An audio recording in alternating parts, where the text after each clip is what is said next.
Hello friends, welcome back. This is Himanshu Verma.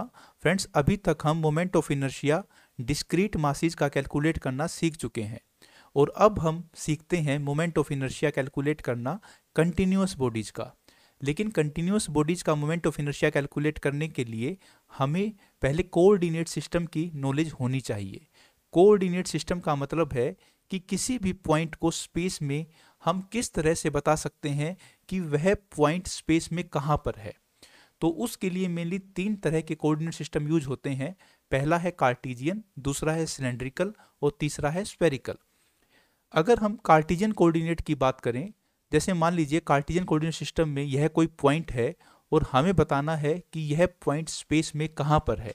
तो उसके लिए हम एक रेफरेंस प्लेन लेंगे जो कि एक्स एक्सिस, वाई एक्सिस और जेड एक्सिस होता है। यहाँ पर यह ध्यान रखिए, एक्स वाई और जेड एक्सिस को ड्रॉ करते वक्त हमें राइट हैंड थंब रूल को हमेशा फॉलो करना है। मींस अगर हम हमारे राइट हैंड की फिंगर्स को एक्स से वाई की तरफ रोटेट करते हैं तो जेड एक्सिस हमारे थंब की डायरेक्शन में होगा। तो यह कोई पॉइंट है और यह एक रेफरेंस प्लेन है एक्स वाई जेड। तो इसमें इस पॉइंट के लिए एक्स एक्सिस के लिए मान लीजिए ये डिस्टेंस है x1, वाई एक्सिस की तरफ जो डिस्टेंस है यानी कि इस पॉइंट की जो परपेंडिकुलर डिस्टेंस है वाई एक्सिस के साथ वो है y1 और इस पॉइंट की परपेंडिकुलर डिस्टेंस जेड एक्सिस के साथ है z1। तो इस पॉइंट की हम बोलेंगे कि कोऑर्डिनेट हैं x1, y1 एंड z1। अब हमारा नेक्स्ट स्टेप है कि हम कार्टेशियन कोऑर्डिनेट सिस्टम में किसी भी स्मॉल लेंथ एलिमेंट को, सरफेस एलिमेंट को या वॉल्यूम एलिमेंट को किस तरह से रिप्रेजेंट कर सकते हैं। हमें पता है कार्टेशियन कोऑर्डिनेट सिस्टम के अंदर तीन पैरामीटर हैं x, y एंड z। हम मानते हैं कि जो x डायरेक्शन में चेंज है वो है dx, y डायरेक्शन में dy और z डायरेक्शन में जो चेंज है उसको हम रिप्रेजेंट करेंगे dz के साथ। अब हमें मान लीजिए कोई स्मॉल लेंथ एलिमेंट है, उसे कार्टेशियन कोऑर्डिनेट सिस्टम में हम कैसे रिप्रेजेंट करेंगे। तो उस स्मॉल लेंथ एलिमेंट को हम लिखेंगे dl cap is equal to dx ax cap plus dy ay cap plus dz az cap. इसका मतलब क्या है कि x डायरेक्शन में जो चेंज है वो है dx, y डायरेक्शन में जो चेंज है वो है dy और z डायरेक्शन में जो चेंज है वो है dz। मीन्स कोई भी स्मॉल लेंथ एलिमेंट है, मान लीजिए वो लेंथ एलिमेंट ये है, तो इसके जो स्मॉल स्मॉल चेंज हैं वो कुछ चेंज x डायरेक्शन में होगा, कुछ चेंज y डायरेक्शन में होगा और कुछ चेंज z डायरेक्शन में होगा। तो उसे हम इस तरह से लिख सकते हैं dx ax cap plus dy ay cap plus dz az cap. अब अगर हमें मान लीजिए कोई स्मॉल एरिया एलिमेंट है और उसको हमें रिप्रेजेंट करना है इन कार्टेशियन कोऑर्डिनेट सिस्टम, तो सिंपल है, यह एरिया भी तीनों डायरेक्शन में हो सकता है। तो एरिया एलिमेंट को हम लिखेंगे ds is equal to dy dz ax cap plus dz dx ay cap plus dx dy az cap. यहाँ पे ध्यान रखिए, जो x डायरेक्शन में जो एरिया एलिमेंट होगा उसके साथ y और z डायरेक्शन में जो लेंथ्स हैं उसकी मल्टीप्लीकेशन आएगी। जो y डायरेक्शन में एरिया एलिमेंट होगा उसमें z और x की मल्टीप्लीकेशन आएगी और z डायरेक्शन में जो एरिया एलिमेंट होगा उसमें x और y की मल्टीप्लीकेशन आएगी। ऐसा क्यों होता है? क्योंकि हमें पता है कोई भी जो एरिया एलिमेंट होता है उसकी डायरेक्शन हम उस एरिया एलिमेंट के नॉर्मल से शो करते हैं। मान लीजिए ये x डायरेक्शन है तो जो एरिया एलिमेंट जो बना होगा वो y और z से बना होगा और यही रूल अप्लाई होगा और भी डायरेक्शंस के एलिमेंट्स के लिए। अब थर्ड नंबर पे हमें पता होना चाहिए कि कार्टेशियन कोऑर्डिनेट सिस्टम के अंदर हम किसी वॉल्यूम को कैसे रिप्रेजेंट कर सकते हैं। मान लीजिए कोई स्मॉल वॉल्यूम है तो इसको रिप्रेजेंट हम कैसे कर सकते हैं। तो वॉल्यूम हमेशा एक स्केलर क्वांटिटी होती है और इसमें सिर्फ कुछ नहीं करना है। मान लीजिए x डायरेक्शन में चेंज dx है, y में dy है और z में dz है, तो सिंपली तीनों को मल्टीप्लाई कर दीजिए dx dy dz। तो कार्टेशियन कोऑर्डिनेट सिस्टम में हमें इन चीज को ध्यान रखना है कि किसी लेंथ एलिमेंट को कैसे रिप्रेजेंट करना है, सरफेस एलिमेंट को कैसे रिप्रेजेंट करना है और वॉल्यूम एलिमेंट को कैसे रिप्रेजेंट करना है। अब सेकंड नंबर पे आता है cylindrical coordinate system. Cylindrical coordinate system में मेनली तीन पैरामीटर होते हैं, रो, फाई और जेड। मीन्स इन तीन पैरामीटर की हेल्प से हम बता सकते हैं पॉइंट की लोकेशन इन स्पेस। मान लीजिए ये कोई पॉइंट है, तो हमें बताना है कि इस पॉइंट के लिए रो की वैल्यू क्या होगी, फाई की वैल्यू क्या होगी और जेड की वैल्यू क्या होगी। तो इस पॉइंट की पोजीशन को बताना है तो सबसे पहले हम कुछ रेफरेंस लाइंस लेते हैं। वो रेफरेंस लाइन क्या होती है, एक तो होती है जेड एक्सिस। जेड एक्सिस एक रेफरेंस लाइन है, मीन्स इस रेफरेंस लाइन पे यह पॉइंट कहां पर एग्जिस्ट करता है वो पैरामीटर हमें बताएगा Z1। दूसरी रेफरेंस लाइन होती है phi is equal to 0, means यह पॉइंट इस reference line means phi is equal to 0 के रेफरेंस में कितने डिग्री का एंगल बनाता है वह हमें बताएगा फाई 1। और तीसरी होती है perpendicular distance of the point from Z axis. वह परपेंडिकुलर डिस्टेंस जो होगी वो हमें बताएगा रो 1। तो इस डायग्राम में यह बिल्कुल क्लियर है कि रो 1, फाई 1 और जेड 1 की वैल्यू क्या होगी। जैसे मान लीजिए ये कोई पॉइंट है, तो सबसे पहले हम क्या देखते हैं कि यह पॉइंट जेड एक्सिस के साथ परपेंडिकुलर डिस्टेंस कितनी है, तो वो है मान लीजिए रो 1। तो हमारा पहला पॉइंट हो गया, रो की वैल्यू हो गई रो 1। दूसरा हम क्या देखेंगे कि जो phi is equal to 0 line हमने अज्यूम कर रखी है, उस लाइन के रेफरेंस में यह जो पॉइंट है और इस पॉइंट को अगर हम कनेक्ट करते हैं जेड एक्सिस के साथ, तो अब कितने डिग्री का एंगल बनता है। तो मान लीजिए फाई इज इक्वल टू 0 ये लाइन है, तो ये लाइन भी फाई इज इक्वल टू 0 की होगी। तो सिलेंडर पे हम सिलेंडर की सरकमफ्रेंस पे मूव करते हैं, तो यह जो एंगल होगा वो होगा फाई 1। तो फाई की वैल्यू हो गई इस पॉइंट के लिए फाई 1। अब तीसरा जो जेड एक्सिस है, हम उस पे कहीं भी जेड इज इक्वल टू 0 को मार्क करते हैं, तो Z1 मिस जेड इज इक्वल टू 0 से हमारा यह पॉइंट कितनी ऊपर है, तो वह हो जाएगी हमारी जेड की वैल्यू, और वो है इस केस में Z1। तो इस पॉइंट के कोऑर्डिनेट्स हैं रो 1, फाई 1 एंड Z1।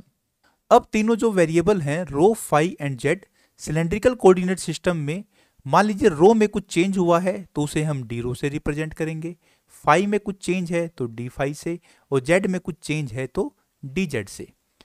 कोई मान लीजिए स्मॉल लेंथ एलिमेंट है और हम बताना चाहते हैं कि सिलेंड्रिकल कोऑर्डिनेट सिस्टम में इसे कैसे लिखा जाएगा। तो सिंपल है, लेंथ एलिमेंट लिखा is equal to D rho A rho cap, means जो स्मॉल चेंज रो के अंदर हुआ है वह आएगा D rho into A rho cap, plus जो स्मॉल चेंज फाई डायरेक्शन में हुआ है, तो वो जो चेंज हुआ है वो डी फाई हुआ है, लेकिन डी फाई एक एंगल है, हमें इसे लेंथ में कन्वर्ट करना पड़ेगा, और लेंथ में कन्वर्ट करने के लिए हमें इसे इसकी रेडियस से मल्टीप्लाई करना पड़ेगा, जो हमारे सिलेंड्रिकल कोऑर्डिनेट सिस्टम में रो होती है। तो ये हो जाएगा rho d phi a phi cap. Friends ये सिंपल है बिल्कुल। जैसे मान लीजिए ये रो है और ये कोई आर्क है और ये एंगल है डी फाई, तो इस डी फाई चेंज की वजह से जो लेंथ में जो चेंज होगा वो इस रो पर डिपेंड करेगा, और उसकी वैल्यू होगी रो डी फाई। तो वही हम यहां पर लिखते हैं, rho d phi a phi cap, plus z direction में जो चेंज है वो डी जेड है, और डी जेड ऑलरेडी एक लेंथ एलिमेंट है, तो ये हो जाएगा d z a z cap. Length element लिखने के बाद अब हम सरफेस एलिमेंट लिखते हैं। मान लीजिए कोई सरफेस एलिमेंट है और उसे हमें लिखना है सिलेंड्रिकल कोऑर्डिनेट सिस्टम में, तो सिंपल है, D S is equal to सबसे पहले रो डायरेक्शन में सरफेस एलिमेंट की वैल्यू क्या होगी, तो रो डायरेक्शन में वो आएगा जो फाई और जेड का मल्टीप्लीकेशन होगा, और फाई और जेड का मल्टीप्लीकेशन क्या है, rho d phi into d z. तो ये आ जाएगा rho d phi into d z, plus फिर आएगा a phi cap, means phi direction में एरिया एलिमेंट क्या है, तो वो होगा रो और जेड का मल्टीप्लीकेशन। रो में डी रो है, D rho into d z, तो ये आ जाएगा D rho into d z, plus ए जेड डायरेक्शन में मीन्स जेड डायरेक्शन में, तो जेड डायरेक्शन के लिए रो और फाई का मल्टीप्लीकेशन आएगा, तो D rho into rho d phi, तो ये हो जाएगा rho D rho into D phi. तो इस तरह से हम सरफेस एलिमेंट को लिख सकते हैं इन सिलेंड्रिकल कोऑर्डिनेट सिस्टम। अब हम लिखते हैं small change in volume element. मान लीजिए कोई भी वॉल्यूम है, उसको हमें लिखना है इन सिलेंड्रिकल कोऑर्डिनेट सिस्टम, तो हम क्या करेंगे, सिंपली तीनों की मल्टीप्लिकेशन कर देंगे, डी रो डी फाई और डी जेड की, लेकिन डी फाई एक एंगल है तो उसके साथ रो भी आएगा, तो ये बन जाएगा rho d phi d z. So this is the way to represent a volume element in cylindrical coordinate system. अब नेक्स्ट हम चलते हैं स्पेरिकल कोऑर्डिनेट सिस्टम में। स्पेरिकल कोऑर्डिनेट सिस्टम में 3 पैरामीटर होते हैं, आर, थीटा एंड फाई। समझने के लिए हम एक स्फीयर को इस तरह से लैटिट्यूड वाली लाइन और लॉन्गिट्यूड वाली लाइंस में ड्रॉ कर लेते हैं। यहां पर जरूरी क्या है, आर, थीटा और फाई कौन सी लेंथ और कौन से एंगल हैं उनको समझना। स्पेरिकल कोऑर्डिनेट सिस्टम में आर बिल्कुल सिंपल है, आर इस स्फीयर की रेडियस होगी, तो इसको समझने में हमें कोई प्रॉब्लम नहीं होती है। अब सेकंड नंबर पे आता है थीटा को समझना। थीटा जो है वो जो ये सर्कल्स हैं, ये सर्कल है, ये सर्कल है, ये सर्कल शो कर रहे हैं थीटा की वैल्यू। जो टॉप मोस्ट पॉइंट है या जो टॉप मोस्ट सर्कल है उसे हम मानते हैं थीटा इज इक्वल टू 0। उसके बाद जो नेक्स्ट सर्कल है वो मान लीजिए थीटा इज इक्वल टू 10 है। उसके बाद जो सर्कल है वो मान लीजिए थीटा इज इक्वल टू 20 है। ये एंगल कैसे बढ़ रहा है, अगर हम सेंटर पे कोई पॉइंट लें और इसको यहां से हम मीट करवा दें, तो अब ये लाइन इस रेफरेंस लाइन के साथ कितने डिग्री का एंगल बनाती है, वो हो जाएगा 10 डिग्री। तो इसी के बिहाफ पे जो थीटा की वैल्यू है वो इंक्रीज होती है। मान लीजिए अब इस जो ये वाला जो सर्कल है, इस सर्कल के लिए थीटा की वैल्यू हो जाएगी 20 डिग्री, 30 डिग्री, 40 डिग्री, 50 डिग्री, और इस तरह जो मैक्सिमम आएगा, जो मैक्सिमम रेडियस वाला सर्कल आएगा उसके लिए हो जाएगी theta is equal to 90 degree. तो उसके बाद जब हम और नीचे जाएंगे तो थीटा की वैल्यू बढ़ती चली जाएगी और जो रेडियस है, सर्कल का जो रेडियस है वह कम होता चला जाएगा, और फाइनली जब थीटा की वैल्यू 180 हो जाएगी तो फिर से जो सर्कल है वो एक पॉइंट सर्कल में कन्वर्ट हो जाएगा। अब तीसरा पैरामीटर आता है फाई। फाई को कैसे शो किया जाए, मान लीजिए एक बार आप अगर थीटा को फिक्स कर चुके हैं, अब आप ये देखिए कि फाई की वैल्यू क्या है। तो फाई की वैल्यू शो करेंगी जो ये लाइन है। यहां मैंने एक रेफरेंस लाइन ले ली है पहले ही, फाई इज इक्वल टू 0। अब हम इस रेफरेंस लाइन से मेजर करेंगे कि फाई की वैल्यू क्या है। सपोज कीजिए जो रेड मार्क किया गया है ये फाई इज इक्वल टू 0 है, तो ये हो जाएगा फाई इज इक्वल टू 10, ये हो जाएगा फाई इज इक्वल टू 20, और दूसरी डायरेक्शन में हो जाएगा एंगल नेगेटिव। अब हमारा फाई एंगल क्या है वो भी स्पेरिकल कोऑर्डिनेट सिस्टम में क्लियर है। अब हमें मान लीजिए इस पॉइंट को रिप्रेजेंट करना है कि इस पॉइंट के कोऑर्डिनेट्स क्या होंगे। तो सबसे पहले इस पॉइंट की रेडियस क्या होगी सेंटर से, तो सेंटर से इसकी डिस्टेंस वो मान लीजिए r1 है, तो r1 पहला कोऑर्डिनेट फिक्स हो गया। दूसरा कोऑर्डिनेट इस पॉइंट के लिए फाई की वैल्यू क्या होगी, तो यहां पर phi is equal to 0, phi is equal to 10, phi is equal to 20, 30, 40, 50। तो इस एंगल के लिए फाई की वैल्यू 50 है और उसे हम शो करते हैं फाई 1 से। अब तीसरा पॉइंट है कि फाई की वैल्यू क्या होगी, तो हम देखते हैं फाई इज इक्वल टू 0 के लिए ये आर्क है, तो ये phi is equal to 0, phi is equal to 10, phi is equal to 20, 30, 40, 50। तो इसके लिए फाई की वैल्यू भी 50 होगी और उसे भी हम शो करते हैं फाई 1 से। तो इस पॉइंट के कोऑर्डिनेट्स हो गए r1, θ1 and φ1 in spherical coordinate system. अब नेक्स्ट प्रोसीजर वही आता है कि एक स्मॉल लेंथ एलिमेंट को स्पेरिकल कोऑर्डिनेट सिस्टम में कैसे लिखा जाएगा। सबसे पहले हम चेंज देखते हैं। r में जो चेंज होगा वो होगा dr, थीटा में जो चेंज होगा वो होगा d थीटा, और फाई में जो चेंज होगा वो होगा d फाई। तो अब इसी बिहाफ पे हम एक स्मॉल लेंथ एलिमेंट को लिख सकते हैं और वो हो जाएगा dl is equal to dr। r direction में कितना चेंज हो सकता है, dr का चेंज हो सकता है, dr एक लेंथ एलिमेंट है तो dr ar cap, plus theta direction में क्या चेंज हो सकता है, d थीटा, लेकिन d थीटा एक एंगल एलिमेंट है तो इसका कुछ ना कुछ मल्टीप्लिकेशन फैक्टर हो सकता है, वो रहता है r, तो ये बन जाएगा r d theta a theta cap.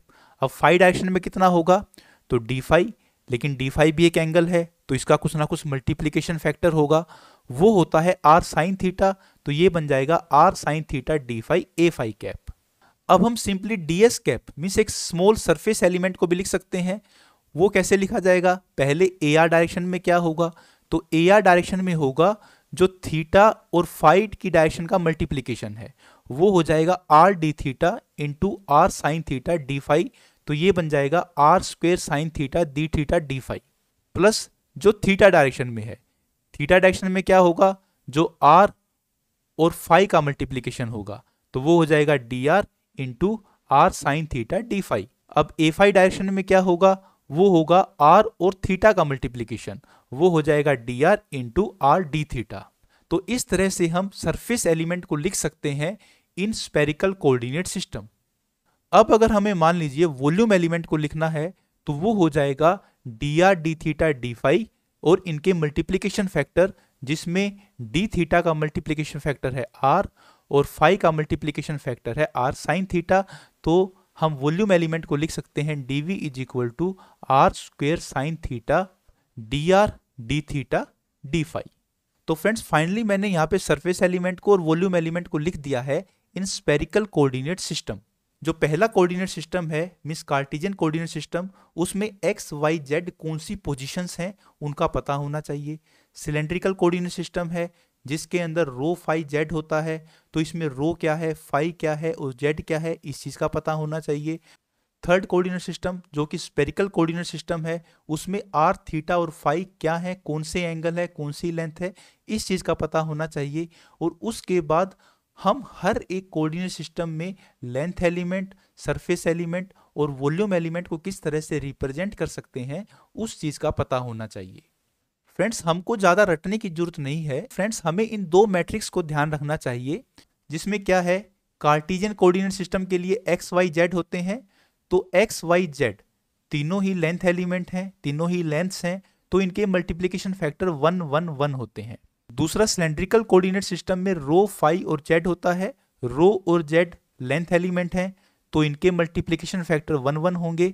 लेकिन जो फाई है वो एक एंगल है, तो इसका मल्टीप्लिकेशन फैक्टर रो आएगा। थर्ड नंबर पे स्पेरिकल कोऑर्डिनेट सिस्टम है, आर एक लेंथ एलिमेंट है, तो इसका मल्टीप्लिकेशन फैक्टर 1 होगा।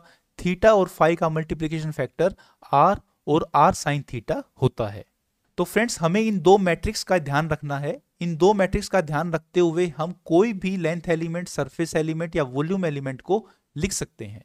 इस लेक्चर में इतना ही। अगले लेक्चर में हम देखेंगे कि कंटिन्यूअस ऑब्जेक्ट्स का या कंटिन्यूअस मासेस का मोमेंट ऑफ इनर्शिया कैसे फाइंड आउट किया जाता है।